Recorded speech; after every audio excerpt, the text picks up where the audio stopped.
Hey guys, it's me, Princess. Duh. Gang slide, all that. Okay, all right.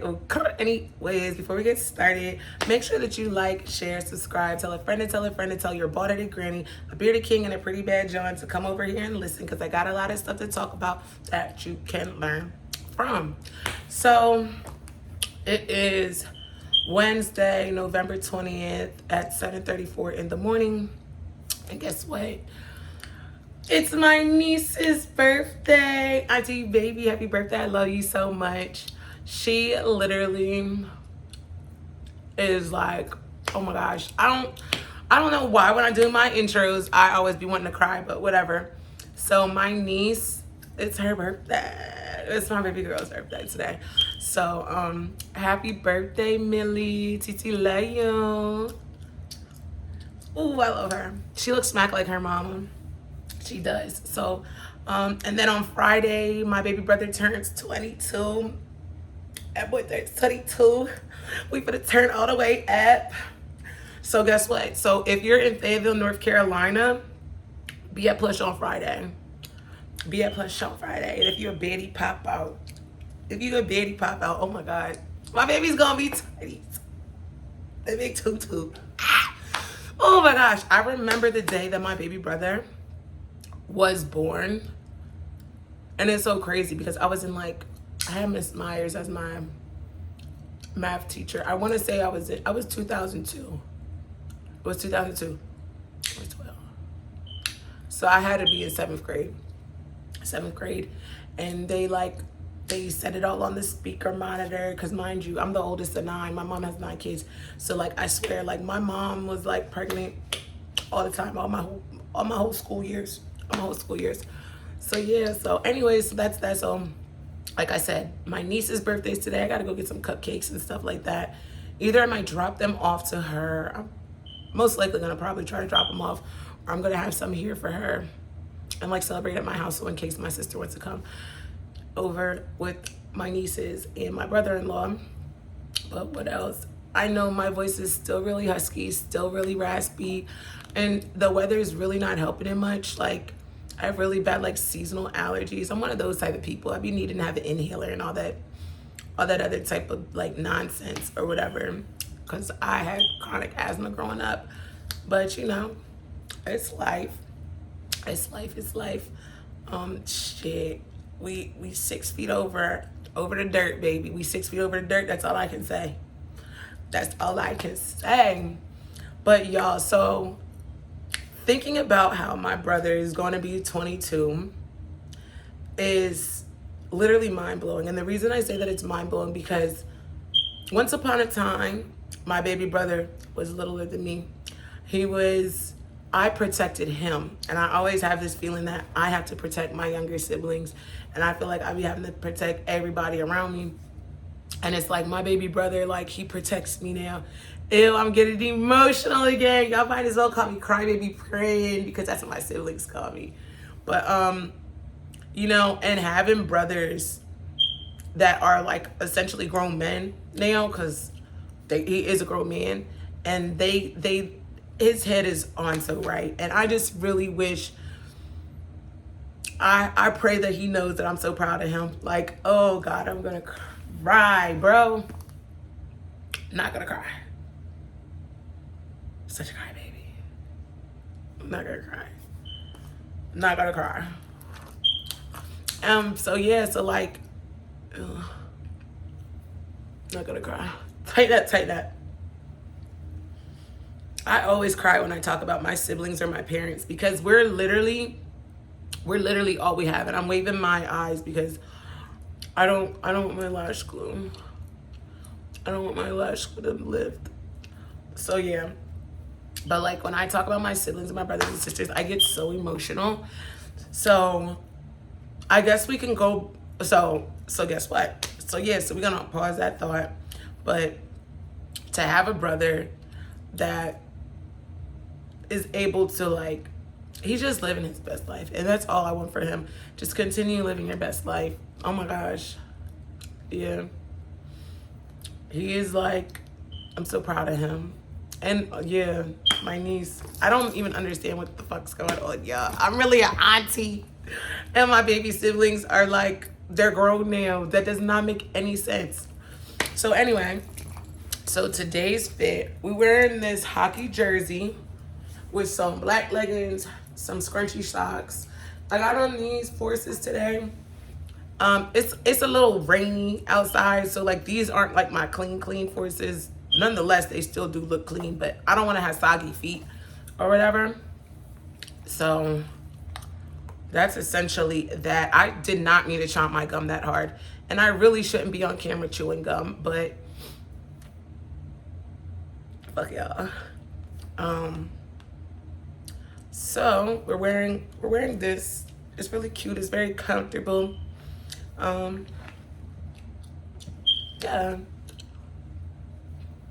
I took it from my jit, whatever he is to me. I don't know what that man is to me, but anyway, it was in his car. I liked it. I look great in red, and I am indigenous of this land. I actually do have Aztec in me, as well as like some other type of Indian. I don't even know, but I like it. And I know it's like not for Aztec people, but yeah.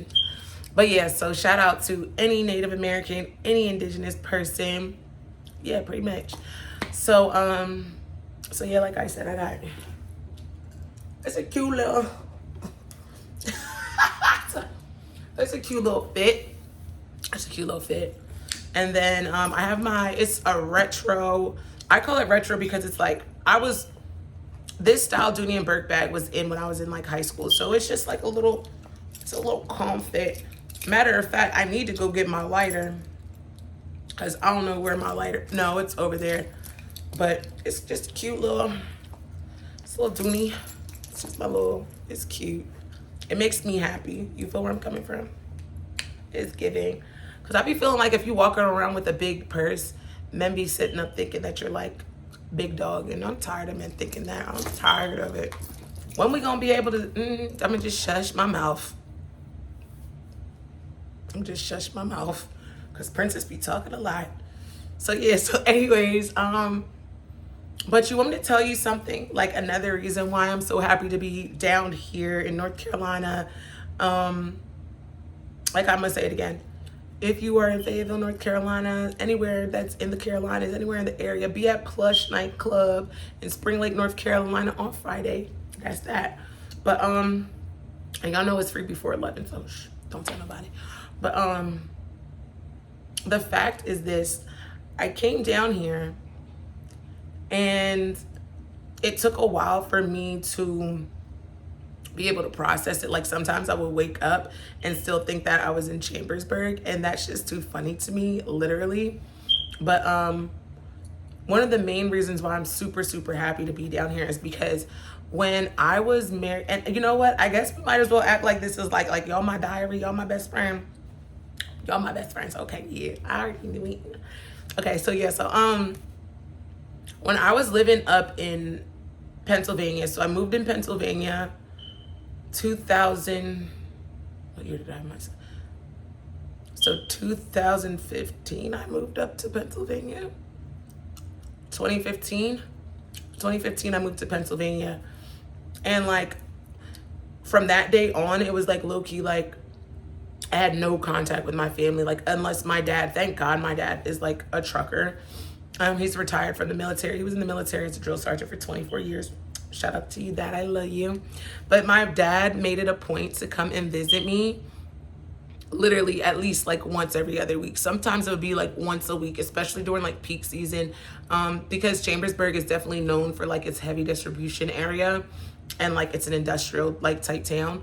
So I was very blessed that like I was able to still see my father, because when I lived up there, I was not able to experience any holidays with my like blood family. I was always with my ex-husband's family, and like I'm not gonna lie, the first Christmas there was so depressing. And it was depressing because like, it's no shade to his family or whatever, but like they didn't mind living like really, see, there's humble livings. I don't mind humble livings. I don't mind minimalist livings, right? But what I don't like, and what I like don't care for, what I don't care for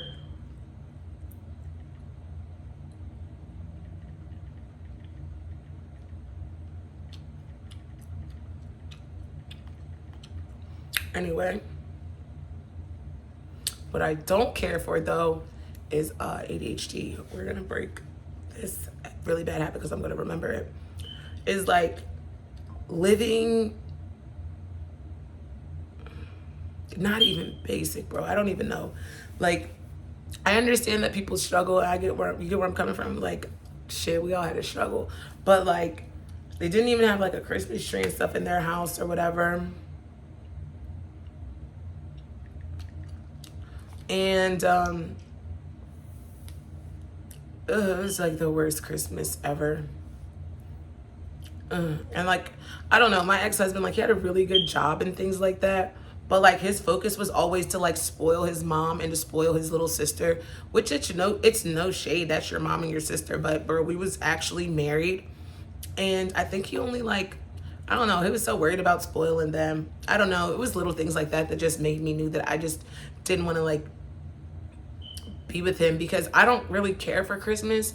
But don't try to short end me on this. Like, don't try to give me the short end of the stick. Don't try to do that to me. You feel where I'm coming from? So anyways, like, so I literally would like spend every single holiday with his family, because he would always make a way where I was not able to spend any holidays with my family. I wasn't able to like, even like, it was like I was not happy with our financial situation. He was fine with it. Like, as long as he had enough to get by, he was okay with that. Me, I was not fine with that. Like, I wasn't fine not being able to go see my family on the holidays. I was not okay with not being able to, you know, send them gifts and things like that, or to send my mom flowers and stuff or whatever. So I don't know. I'm just very, very happy to be in the place where I'm at in life. I'm very, very, very so grateful that I had the most best, I feel like the most best discernment. I'll never forget, I was pregnant with my daughter, and like, I legitimately knew I did not want to be with him anymore. Like, I remember telling my dad, this is like back in 2018, I think I was like 6 months pregnant. I told my dad, I was like, Dad, I'm gonna give this 6 more months because I just can't do it, bro. I can't do it. Like, he would call me all the time when I would come down to North Carolina. Like, I came down to come see my family because I hadn't seen my family. And I was down for like 3 weeks. And he would call me and he would cuss me out and like try to belittle me. All just types of weird stuff. And I don't know what it was. Like, he would tell me like, oh, you think that you're on your high horse. You feel like you're this shit just because you're back with your family, yada, yada, yada. Like, bro, who says things like that to their wife, especially when she's pregnant? And I had both of our sons and I was pregnant in North Carolina with my family. It's not like I was out doing nothing weird. So I was like, I don't know. It was just so weird. He would just try to like suck the fun out of everything I wanted to do. But that's when I had to come to realize, what I had to come to realize is that he was extremely jealous of me. And, you know, sometimes people don't want to admit that they are jealous of their partner. Me, I can't relate, because there's not another princess, bro. There will never be another princess. But I realized that my ex-husband was jealous of me, and it took a while for me to realize that. And once I realized that my ex-husband was jealous of me and where I seen myself and what I wanted to do with my life and what I was already destined to do with my life, you know, like this YouTube stuff, I should have been doing this. You feel where I'm coming from? But when you're with somebody that does not wish you well, when you're with somebody that's like, every time you get your hair done, they mess it up. Every time I was getting my hair done, he would, man, look, he would tear my hair up on purpose, and not the cute kind of tear up because it was it was literally because it was, you feel where I'm coming from? So yeah, he would just tell me stuff like, he would call me like all types of, mind you, this man is Italian. His father's like mixed race. So I don't really resonate my ex-husband as being a black man because, one, it's no shade, his mother is Italian, and two, he would just call me all types of names that were derogatory, very very like I don't know, like he was just like, I don't know the word, bro. I don't know. The man was jealous, bro. The man was jealous. And it was very evident. I would definitely say it was very, very, very evident, but I didn't see it. Everybody else was telling me it for years. And yeah, just be weary of dating men that are jealous of you. Be weary of, and like he would always say, like, oh, you complain about having to go to work, cook, clean, take care of kids, breastfeed, this, that, and the third, but there's women that are single moms that do the same thing as you. Mind you, hindsight 2020, I'm a single mom now, okay? And he would always say, like, oh, you act like you can't do these things by yourself. So that shit's like stuck in my head, bro. So in my head, I'm like, yo, maybe I would be better off without him. He's 200 pounds of dead motherfucking weight, bro. He's dead weight. He can't even hold his own weight. He's the type of man, and I'm not being ignorant, right? But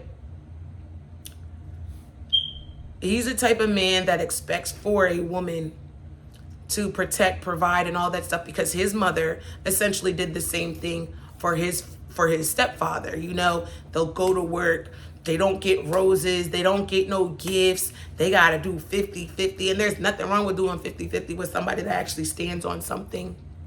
So in his head, it was like he was mad because I was not gonna let him like tear me down. I was not going to, like, I couldn't allow it. Like, yo, he was so jealous, y'all. The man was so jealous, so crazy. I was not able to, I didn't feel comfortable having an iPhone when I was married to him. I just always had an Android when I was married to him. And like, so when I got it would be little stuff. Like, so on my birthday, because, well, we'll say why. Sorry, pardon me. But he would say little stuff like, back to the jealousy thing. Oh, so pause, back to that. He would break so many of my phones that it did not make sense to get a good phone. So I would just go to Boost, buy one of them little Kyocera's or Altec. Y'all know what I'm talking about. If you've ever been to Boost Mobile, y'all know exactly what I'm talking about. Them little $60 phones, and $60 to activate it. Bing bong, that was it. And I would just stay getting those because I was like, no, like if I get a really nice phone, he's gonna wreck it. He's gonna ruin it.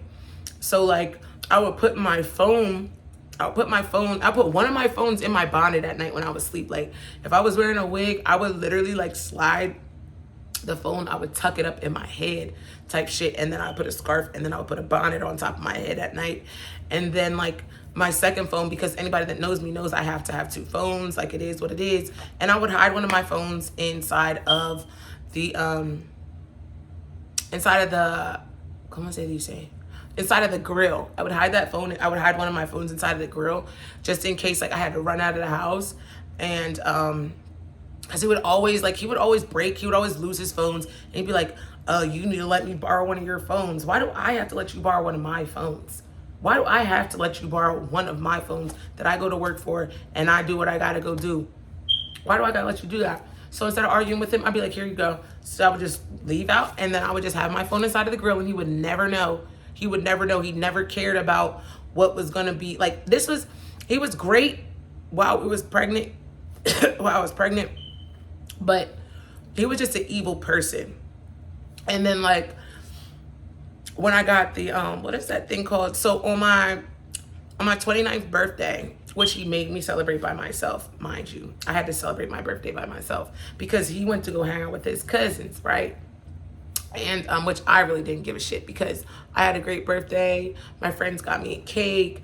I got and then at that point I went and bought myself an iPhone. I was like, I'm not living like him. I'm not living like how he wants me to live like. So I'm gonna go get myself an iPhone. And the first thing he said to me was like, I know you're switching up. You went and got an iPhone. And it was just like, ew, like.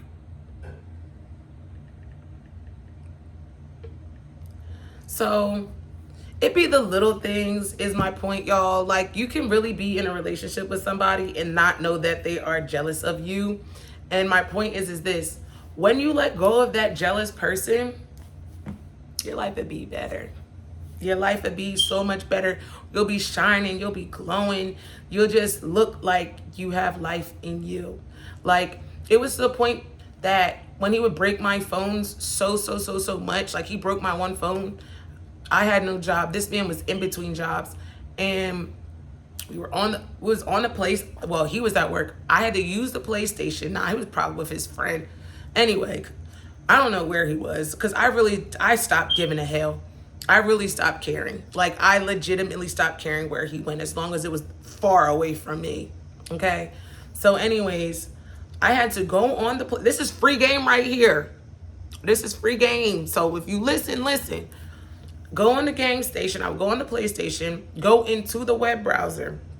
I would type in textnail.com, right? You know, and this, if you play video games, you know this takes a lot of effort. Go into the web browser, type in TextNail. Then you gotta, either you have a TextNail app or you have to create one, right? So bing bong.